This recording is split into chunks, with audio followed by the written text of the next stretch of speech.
what the eastern Ukrainian city of Bakhmut looked like before it was occupied by the Russian army in spring 2023. Galina Grachno fled the city with her family at the start of Russia's full-scale invasion the year before. Now she says she has nowhere to return to.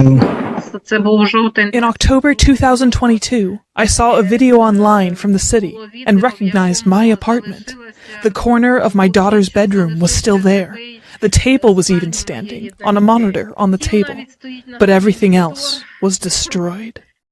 Grachno has been living in Poland with her family for a third year. She says she is unlikely to come back to Ukraine.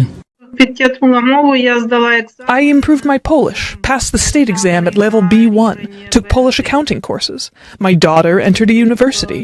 Therefore, most likely, we will stay here.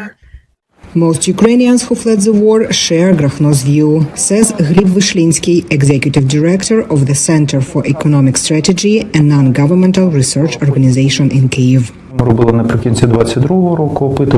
We did a survey at the end of 2022 and found more than 50% of Ukrainian refugees had a clear intention to return.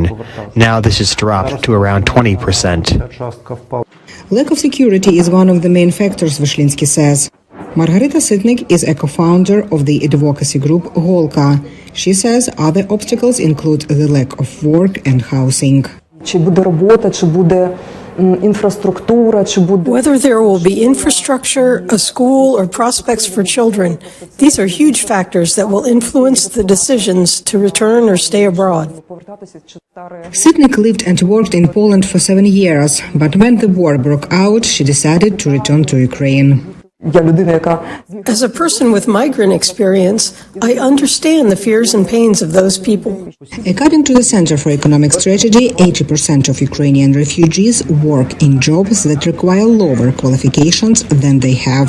Migration policy expert Andriy Gaidutsky believes many will naturally want to restore their status and choose to return once there is peace and conditions are favorable, something Ukraine's government will need to figure out.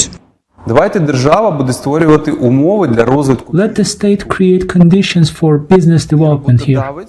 An employer will hire a Ukrainian refugee who has returned, providing him an opportunity to work here and earn a rent for housing.